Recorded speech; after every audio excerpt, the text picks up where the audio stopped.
नमस्कार साथियों, स्वागत है आपका हमारे YouTube channel only paper practice में। साथियों, हमारे इस चैनल पर उत्तराखंड जनरल नॉलेज की या उत्तराखंड सामान्य अध्ययन की जो सीरीज चल रही है वो उत्तराखंड रेवाड़ सीरीज के नाम से चल रही है और इसका आज यह तीसरा वीडियो है।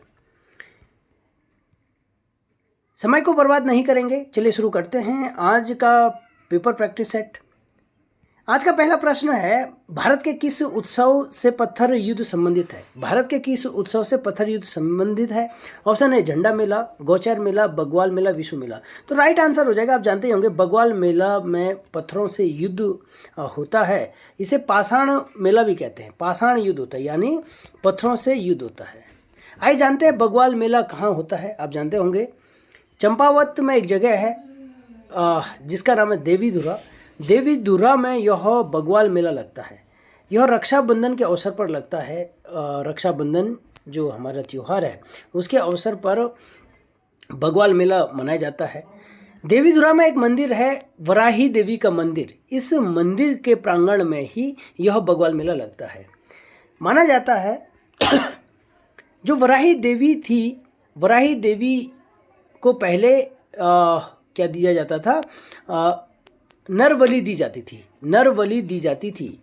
लेकिन अब आगे आते आते यहाँ पे लोग एक दूसरे से पत्थर से युद्ध करने लगे और उससे जितना भी खून आता था, लोगों का बहता था, तो ये मान लिया जाता था कि एक नर के बराबर या एक इंसान के बराबर खून जो बहता है वो भगवान को समर्पित हो जाती है। हालांकि आज के डेट में यहाँ पर पत्थरों के से नहीं अपितु फूलों से एक दूसरे से क्या होती है, वर्षा होती है, लड़ाई होती है ना। तो ये था बग्वाल मेला, ये लगता है देवीधुरा चंपावत में। आगे देखेंगे यहाँ पे जो झंडा मेला लगता है, इम्पोर्टेंट है। झंडा मेला देहरादून में लगता है। गौचर मेला चमोली में है, गौचर में। और जो विशु मेला है वो भी, जो हमारा विशु मेला लगता है ये भी जौनसार क्षेत्र में लगता है। और जौनसार क्षेत्र कहाँ है हमारा? जौनसार जनजाति के द्वारा ये विशु मेला मनाया जाता है, ये है हमारा देहरादून में। तो ये मेलों के बारे में आपने जाना। अगला प्रश्न है, उत्तराखंड जल विद्युत निगम लिमिटेड स्थापित हुआ था। ऑप्शन है 9 दिसंबर 2002, 9 दिसंबर 2001 और 12 फरवरी 2001। इनमें से कोई नहीं। तो साथियों राइट आंसर हो जाएगा 12 फरवरी 2001 को उत्तराखंड जल विद्युत निगम UJVNL, क्या बोलते इसे, UJVNL, उत्तराखंड जल विद्युत निगम लिमिटेड की स्थापना होती है। क्या काम करता है ये UJVNL? साथियों आपने देखा होगा कि जो हाइड्रो प्रोजेक्ट हैं हमारे, जो भी जितने भी डैम बने हुए हैं उससे क्या करते हैं, हम बिजली का उत्पादन करते हैं।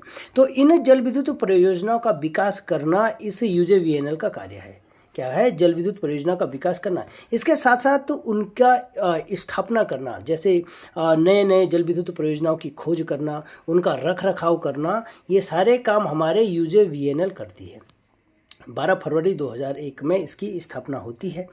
आगे देखेंगे आप जो ये जल विद्युत निगम से संबंधित कुछ और प्रश्न भी है आपके हाइड्रो प्रोजेक्ट से संबंधित हैं। ये एक पिटकुल आता है, आपने देखा होगा। पिटकुल की स्थापना हुई थी 1 जून 2004 को। इसका फुल फॉर्म होता है power transmission corporation of Uttarakhand limited. ठीक है, power transmission corporation of Uttarakhand limited. ठीक है, इसकी पिटकुल की ये फुल फॉर्म है। इसकी स्थापना होती है 1 जून 2004 को, पिटकुल की स्थापना। अब काम क्या है पिटकुल का, आपने सुना होगा। तो पिटकुल का काम है जितने भी 132 kV से अधिक जो बिजली है उसकी सप्लाई के लिए नेटवर्क बिछाता है। यानी आपने डैम से क्या किया, बिजली उत्पादन किया। अब उस बिजली को भाई पहुंचाना भी तो है। तो जो भी 132 kV से अधिक की बिजली सप्लाई होगी उसके लिए क्या करना है, नेटवर्क बिछाना है। किसने? पिटकुल ने। आई बात समझ में? और एक और चीज़ आता है UPCL। यह है UPCL। UPCL क्या काम करेगी? जो आपका UJVNL है और UJVNL है और ये क्या नाम है इसका, ये तो पिटकुल ही नाम लिख दिया यहाँ पे। UPCL आएगा इसका नाम, यहाँ पे गलत हो गया, ये मैं वही बोल रहा हूँ, ये पिटकुल किया गया। ये आएगा UPCL, Uttarakhand power corporation limited. ठीक है, उत्तराखंड पावर कॉरपोरेशन लिमिटेड होगा ये। और उत्तराखंड पावर कॉरपोरेशन लिमिटेड क्या काम करेगा? जो UJVNL और जो यूजेवीएनएल और पिटकुल है यहाँ से बिजली लेगी और उसके बाद हमारे घरों तक को ये बिजली पहुँचाती है। तो यूपीसीएल का क्या काम आया यहाँ पे, ये क्या, इसको क्या बोलेंगे, यूपीसीएल, सॉरी यहाँ पे मिसप्रिंट हो गया है, Uttarakhand power corporation limited. Uttarakhand power corporation limited क्या काम करेगी, जो भी उपभोक्ताओं तक बिजली का वितरण करेगी। जैसे आपके घरों में बिजली का बिल देखना तो वहाँ पे उत्तराखंड पावर कॉरपोरेशन लिमिटेड नाम लिखा होगा उस बिल पे, है ना। तो बिजली को उपभोक्ताओं तक पहुंचाएगी। इसके अलावा 132 केवी से कम के स्टेशनों का नियंत्रण करना। जितने भी स्टेशन है जहां पे 132 केवी से कम का जो स्टेशन है उसका नियंत्रण करना, और 132 केवी से अधिक का जो नियंत्रण होता है वो कौन करेगा, पिटकुल करेगी। ठीक है, तो ये थोड़ा सा यहाँ पे मिसप्रिंट हो गया, आप लोग इसे करेक्शन कर लेंगे। ये क्या होगा, यूपीसीएल। ठीक है, अगला प्रश्न है, कौशिक समिति के प्रस्तावित कौशिक समिति ने प्रस्तावित उत्तराखंड राज्य में कितने मंडलों की स्थापना की। ऑप्शन 2 मंडल, 3 मंडल, 4 मंडल, इनमें से कोई नहीं। तो राइट आंसर हो जाएगा ऑप्शन बी, 3 मंडल। साथियों देखेंगे कौशिक समिति क्या थी। आपने देखा होगा कि उत्तराखंड राज्य बनने के लिए समय समय पर आंदोलन होते गए और राज्य सरकारों ने भी इसमें काम किया। उन्हीं में से एक थी मुलायम सिंह सरकार जो उत्तराखंड में थी 1994 ईस्वी में। तो वहाँ पे एक समिति का निर्माण होता है, किसकी अध्यक्षता, ये कौन थे उस समिति, रमाकांत कौशिक जी थे। ये कौन थे, ये नगर विकास मंत्री थे। मुलायम सिंह यादव जी के सरकार में नगर विकास मंत्री थे श्री रामाकांत कौशिक, याद रखना इसे। ये कौशिक समिति रामाकांत कौशिक की अध्यक्षता में 4 जून 1994 को 6 सदस्यीय समिति का गठन होता है। याद रखना, इसके बहुत सारे प्रत्येक फैक्ट इंपॉर्टेंट है। कितने सदस्य थे कौशिक समिति में, 6 सदस्य थे। 4 जून 1994 को, डेट भी याद रखेंगे, उत्तराखंड में डेट तक पहुंच लेता है उत्तराखंड में किसी भी एग्जाम में, की अध्यक्षता में एक समिति का गठन होता है। और यह समिति अपनी सिफारिश देती है कि उत्तराखंड नए राज्य के गठन की तो बात करती है, साथ ही साथ ये भी बताती है कि उत्तराखंड में 3 मंडल होने चाहिए और इसके अलावा वहाँ की राजधानी गैरसैंण होनी चाहिए, गैरसैंण। तो आपको एग्जाम में पूछा जाएगा कि कौशिक समिति ने राजधानी की सिफारिश कहाँ की थी, तो गैरसैंण की थी कौशिक समिति ने राजधानी की सिफारिश। और कितने मंडल की सिफारिश की थी, 3 मंडल की सिफारिश की थी। ठीक है, तो ये था कौशिक समिति के बारे में। अगला प्रश्न है, किसे प्राचीन काल में कुब्जाम्रक नाम से जाना जाता था। ऑप्शन ए हरिद्वार है, बी श्रीनगर, सी ऋषिकेश और डी है कनखल। तो साथियों राइट आंसर हो जाएगा, आप जानते होंगे, ऋषिकेश को प्राचीन काल में क्या नाम से जाना जाता था, कुब्जाम्रक नाम से जाना जाता था। बहुत एग्जाम में पूछा जाता है कि किस शहर का प्राचीन नाम क्या है। तो आपको मैं महत्वपूर्ण लेके आ रखा हूँ, कौन कौन से हैं यहाँ पे, जितने भी महत्वपूर्ण जगह है। अब यहाँ पे जानेंगे आप हरिद्वार। हरिद्वार को किस नाम से जाना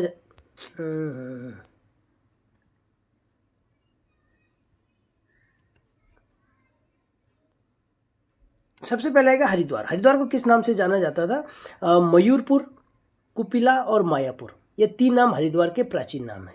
ऋषिकेश का कुब्जाम्रक तो है ही, इसके अलावा वीरपुर भी, वीरपुर या वीरभद्र भी ऋषिकेश को पुराना नाम है। लाखा मंडल को किस नाम से जाना जाता है, मंड नाम से भी जाना जाता है।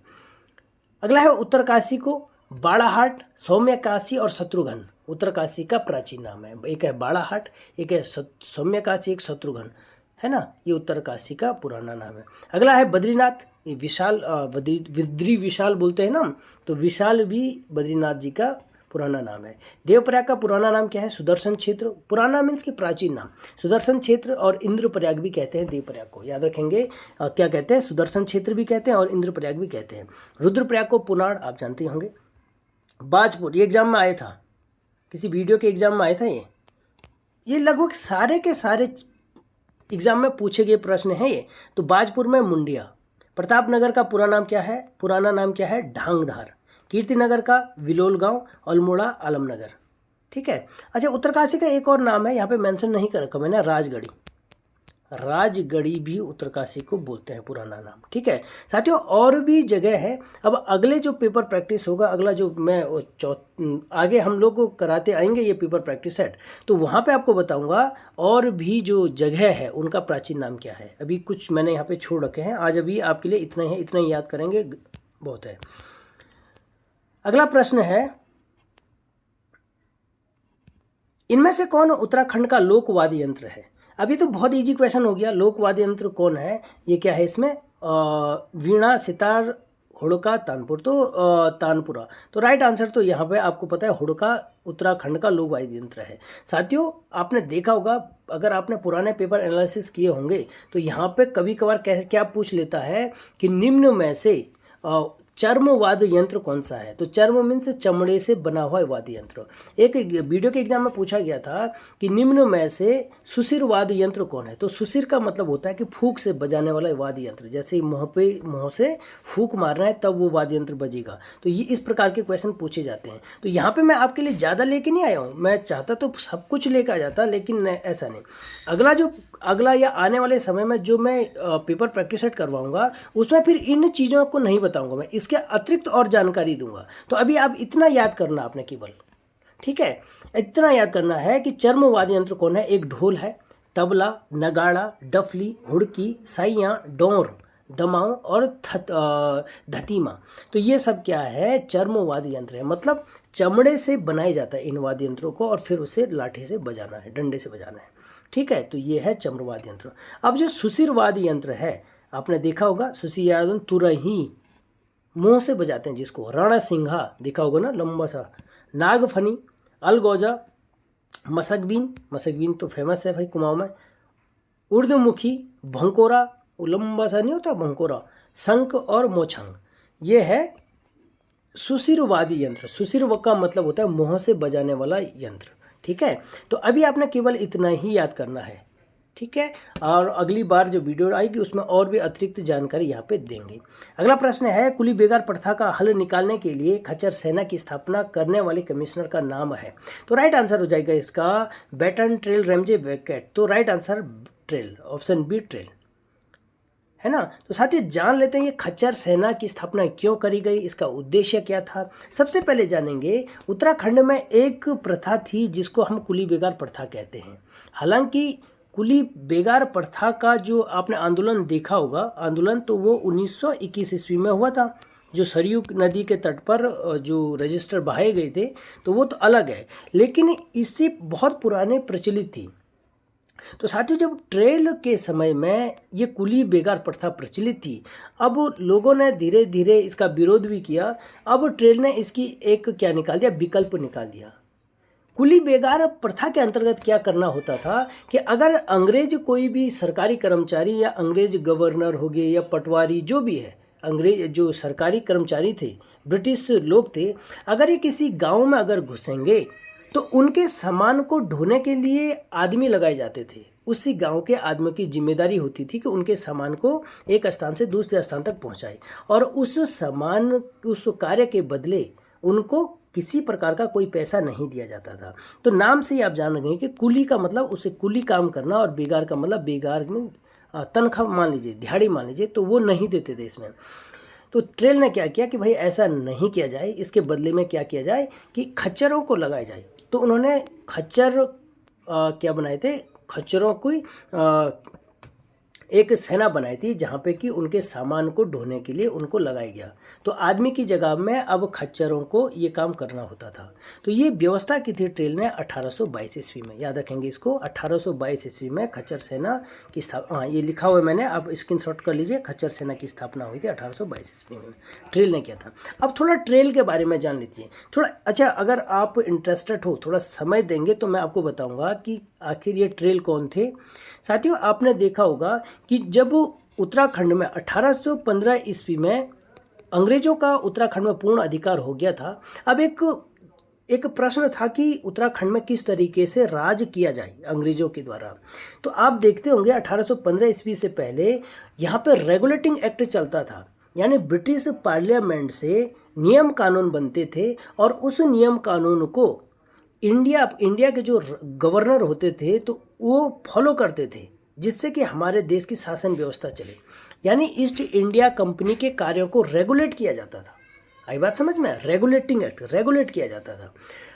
अब पूरे भारत में तो रेगुलेटिंग एक्ट के माध्यम से ईस्ट इंडिया कंपनी क्या चला रही थी, शासन चला रही थी। अब प्रश्न था कि उत्तराखंड में किस प्रकार से शासन चलाया जाए।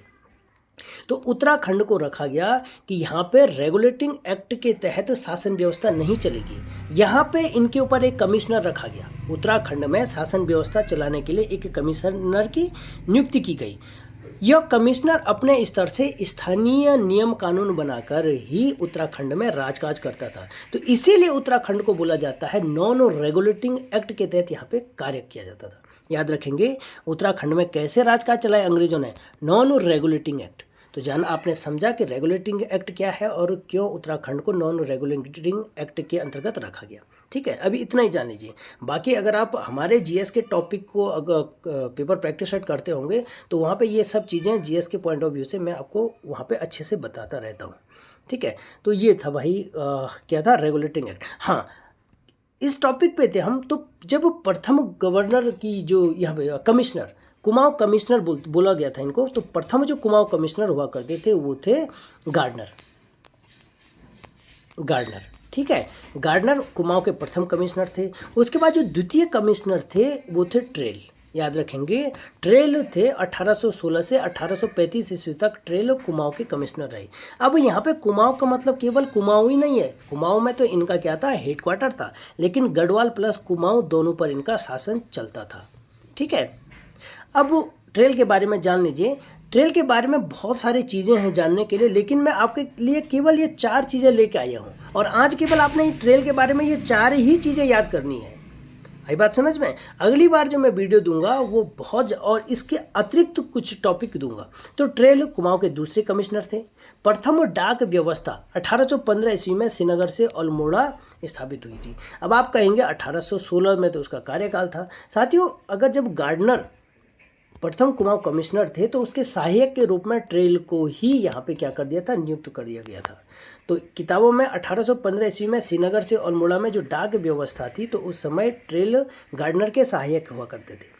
अगला प्रश्न ये था 1916 ईस्वी में अल्मोड़ा में प्रथम जेल की स्थापना। कई एग्जाम में पूछा गया है, इसको रट डालना आपने। ट्रेल के समय में जेल का निर्माण हुआ। जो चोरी करते थे, राज्य में चोरी डकैती या इन से या जो आंदोलनकारी थे इनको भी निपटाने के लिए, इन सबसे निजात पाने के लिए अल्मोड़ा में 1816 ईस्वी में प्रथम जेल का निर्माण किया था ट्रेल ने। इसके अलावा पौड़ी में भी, पौड़ी की जो जेल है 1821 ईस्वी में पौड़ी में जेल का निर्माण किया ट्रेल महोदय ने। ट्रेल की एक पुस्तक है जिसको कहते हैं स्ट्रेटजिकल स्केच ऑफ कुमाऊं। याद रखेंगे इसको, इम्पोर्टेंट। कौन सी पुस्तक है? स्ट्रेटजिकल क्या है, स्केच ऑफ कुमाऊं। स्ट्रेटजिकल क्या है, स्ट्रेटिकल। हाँ, जो स्ट्रेटजी होती ना, स्ट्रेटजी नहीं बोलते, स्ट्रेटजी बनाना, तो स्केच ऑफ कुमाऊं, तो ये ट्रेल की पुस्तक थी। अगला प्रश्न है भागीरथी का उद्गम स्थल है। Option A Gangotri, B Uttarkashi, C Gaumukh और डी पिंडर ग्लेशियर। तो राइट आंसर हो जाएगा इसका भागीरथी। कहाँ से आती है? गौमुखो बटी आणिछा गंगे माँ। तो कहाँ है ये? उत्तरकाशी में है। ठीक है, आप जानते होंगे भागीरथी नदी, भागीरथी टिहरी में मिलती है और टिहरी में क्या है, झील का निर्माण करती है। इधर से भागीरथी आती है, इधर से भिलंगना। भागीरथी और भिलंगना नदी का संगम जो है वो कहाँ है? टिहरी में है। और आगे जाके यह देवप्रयाग में पहुंचती है और देवप्रयाग से अलकनंदा के साथ मिलने के बाद भागीरथी गंगा नाम से जानी जाती है। इतना आप लोग पहले से जानते हैं। अगला प्रश्न है टिफिन टॉप कहाँ स्थित है? तो टिफिन टॉप कहाँ होगा? राइट आंसर आप इसको बता सकते हैं, नैनीताल में टिफिन टॉप है आपका। ठीक है, टिफिन टॉप कहाँ है? नैनीताल में। अगला प्रश्न है गोला नदी पर कौन सा शहर स्थित है? ऑप्शन है काशीपुर, चंपावत, हरिद्वार, हल्द्वानी। तो साथियों राइट आंसर हो है गोला नदी पर हल्द्वानी। देखा होगा गोला नदी का पुल टूट गया, पिछले साल टूटा था गोला नदी का पुल, तो वही तो है, गोला नदी हल्द्वानी में। साथियों गोला नदी के बारे में जान लेते हैं। जो ये गोला नदी है, गोला नदी आती है आपकी कहाँ से? गोला नदी नैनीताल के एक जगह है पहाड़ पानी। पहाड़ पानी नामक स्थान से आपकी गोला नदी निकलती है। और इसी गोला नदी सबसे पहले कहाँ से? काठगोदाम, या बिल्कुल काठगोदाम। तो काठ गोदाम रेलवे स्टेशन भी देखा होगा आपने। तो काठ गोदाम से होते हुए यह हल्द्वानी में प्रवेश करती है और बरेली के राज्य में 102 किलोमीटर चलने के बाद यह राज्य से बाहर, यानी कुल 102 किलोमीटर चलने के बाद यह बरेली में पश्चिमी रामगंगा, याद रखना, पश्चिमी रामगंगा में मिल जाती है। गोला नदी किसकी सहायक नदी है? पश्चिमी रामगंगा की। और वही रामगंगा है जहाँ पे गढ़वाल और कुमाऊं के राजा आपस में लड़ाई किया करते थे। उसी के रामगंगा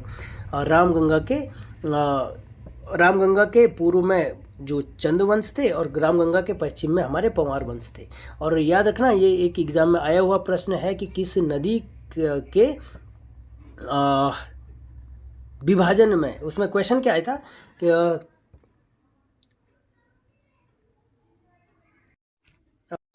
क्वेश्चन आया था कि किस नदी के किनारे में चंद और पंवार वंश आपस में उनकी लड़ाई होती रहती थी। तो वो था पश्चिमी रामगंगा, गैरसैंण। जो कौन बसा है? गैरसैंण।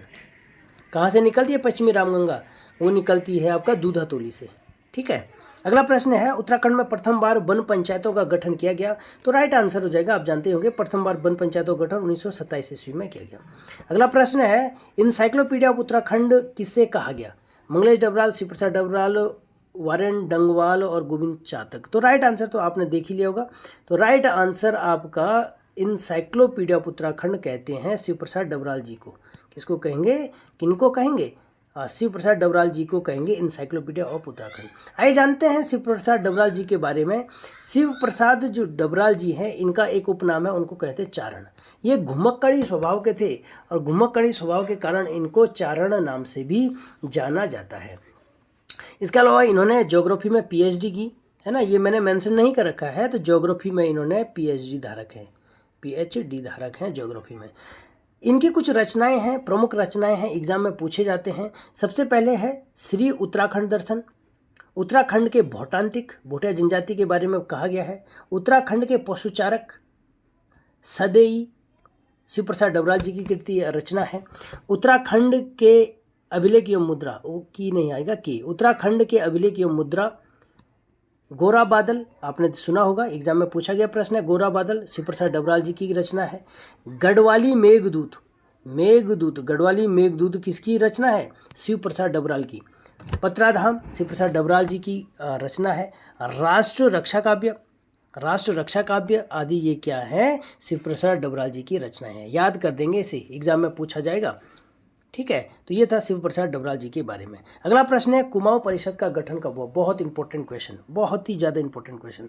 1910, 1912, 1916। तो राइट आंसर आप जानते होंगे, 1916 ईस्वी में कुमाऊं परिषद का स्थापना की गई। साथियों, क्या था इस बारे में, कुमाऊं परिषद के बारे में आप जान लेंगे। पहले साथियों, कुमाऊं परिषद की स्थापना क्यों होती है? सबसे पहले यहाँ पे अंग्रेजों का शासन था और जो कुमाऊं परिषद के संस्थापक थे, जैसे आपने देखा होगा कौन कौन थे, हमारे हरगोविंद पंत, पंडित गोविंद बल्लभ पंत और एक थे बद्रीदत्त पांडे जी। तो इन तीनों के सहयोग से कुमाऊं परिषद की स्थापना होती है। इनका जो मुख्य उद्देश्य था, उत्तराखंड की जनता को सामाजिक अधिकार देना, इनका राजनीतिक विकास करना, इनका क्या करना, शिक्षा का विकास करना, यहाँ पे शिक्षा का विकास करना। इन सभी उद्देश्यों को ध्यान में रखते हुए कुमाऊं परिषद की स्थापना होती है 1916 ईस्वी में। संयोग की बात ये थी कि जितने भी ये संस्थापक थे, हरगोविंद पंत, गोविंद बल्लभ पंत और बद्रीदत्त पांडे जी, ये सब गांधी जी के विचारों से बहुत ज़्यादा प्रभावित थे।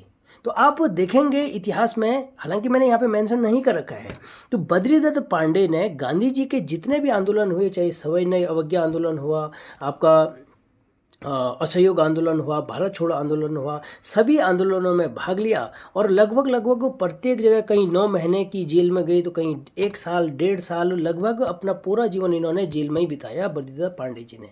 तो उत्तराखंड या देश की स्वतंत्रता में भी इन सबका बहुत बड़ा योगदान है और कुमाऊं परिषद की स्थापना करते हैं 1916 ईस्वी में।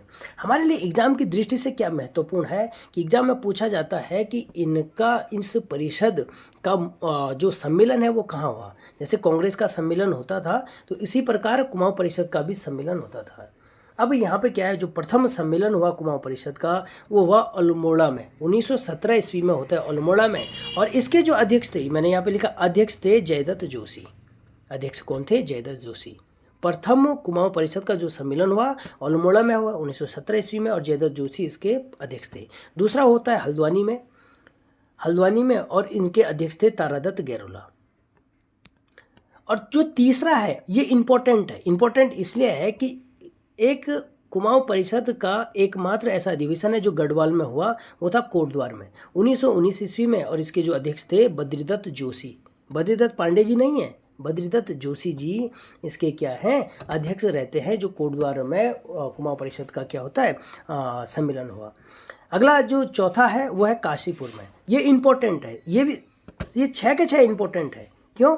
काशीपुर में जो है वहाँ पे हरगोविंद पंत जो संस्थापक थे वो कब बनते हैं, चौथे कुमाऊं परिषद का जो अधिवेशन होता है 1920 ईस्वी में, यहाँ पे ये क्या बनते हैं, अध्यक्ष बनते हैं। उसके बाद जो पांचवा था वो टनकपुर, ये भी इम्पोर्टेंट है क्योंकि बद्रीदत्त पांडे जी महान जो स्वतंत्रता सेनानी हैं, है ना, जिन्होंने देश की आज़ादी में बहुत बड़ा बलिदान दिया, योगदान दिया, वो थे बद्रीदत्त पांडे जी। और उन्होंने 1923 का जो क्या था अधिवेशन था, अधिवेशन ही बोलेंगे, है ना, तो उसकी अध्यक्षता की टनकपुर में, जो कहाँ हुआ था, टनकपुर में हुआ था। ठीक है, अगला सम्मेलन हुआ था रानीखेत में। अंतिम जो हुआ था कुमाऊं परिषद का वो था रानीखेत में 1926 ईस्वी में, इसके अध्यक्ष थे मुकुंदीलाल। साथियों यहीं से 1926 में जो कुमाऊं परिषद है उसका कांग्रेस में विलय हो जाता है, कांग्रेस में विलय, ये लिखा नहीं है मैंने, आप लोग याद करेंगे इसे। कुमाऊं परिषद का कांग्रेस में विलय कब होता है, 1926 ईस्वी में,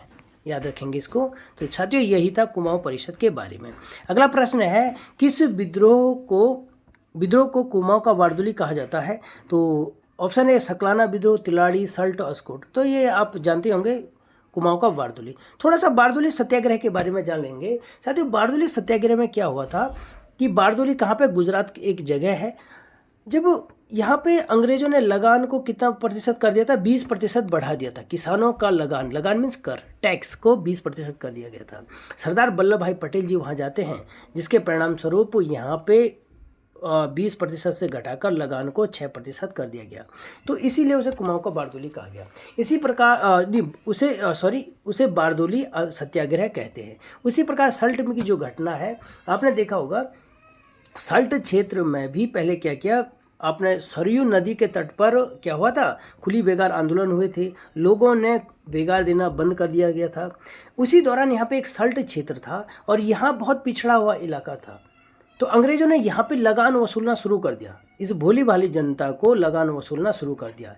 इसके उपलक्ष्य में जब हरगोविंद पंत जी जाते हैं सल्ट क्षेत्र में और कहते हैं कि यहाँ पे इसकी जो आंदोलन करते हैं, और यहाँ पे एक थे राम सिंह धोनी जी, राम सिंह धोनी, कहीं कहीं लिखा हुआ है राम सिंह धोनी जी। तो धोनी जी यहाँ पे और हरगोविंद पंत जी यहाँ पे क्या करते हैं, आंदोलन करते हैं, यहाँ के लोगों को जागृत करते हैं, जिस कारण से लगान को अंग्रेजों ने जो भी आंदोलनकारियों ने इस पर विजय प्राप्त की, और जो लगान अंग्रेज वसूल रहे थे उसको उन्होंने वसूलना बंद कर दिया, जिसे गांधी जी ने इसे कुमाऊं का बारदोली कहा। अगला प्रश्न है उत्तराखंड क्रांति दल के प्रथम अध्यक्ष कौन थे। तो पिछली वाली जो पार्ट 2 था, रेबार सीरीज का पार्ट 2 था, यहाँ पे मैंने इस क्रांति दल के बारे में बहुत डिटेल से बता रखा है, तो इसमें कुछ डिस्कस करने की जरूरत नहीं है। देवीदत्त पंत इसके क्या थे, प्रथम अध्यक्ष थे। अगला प्रश्न है, और आज का अंतिम प्रश्न करेंगे इसे, क्योंकि समय ज़्यादा हो गया है, तो अंतिम प्रश्न करेंगे। चंद्र सिंह गढ़वाली के नेतृत्व, ये ऐसा क्यों हो गया, चंद्र सिंह गढ़वाली के नेतृत्व में गढ़वाल राइफल की किस इकाई ने निहत्थे अफगान सैनिकों पर गोली चलाने से इनकार कर दिया था। Option A 4/18, 3/18, 1/18, 2/18। तो राइट आंसर था 2/18। बहुत डिटेल से जानेंगे इस क्वेश्चन को, बहुत इंपॉर्टेंट क्वेश्चन है। साथियों होता क्या है, जब गांधी जी के द्वारा दांडी मार्च यात्रा चलाई गई और उसके बाद असहयोग आंदोलन चला, असहयोग आंदोलन नहीं था, कौन सा आंदोलन था, 1930 ईस्वी में,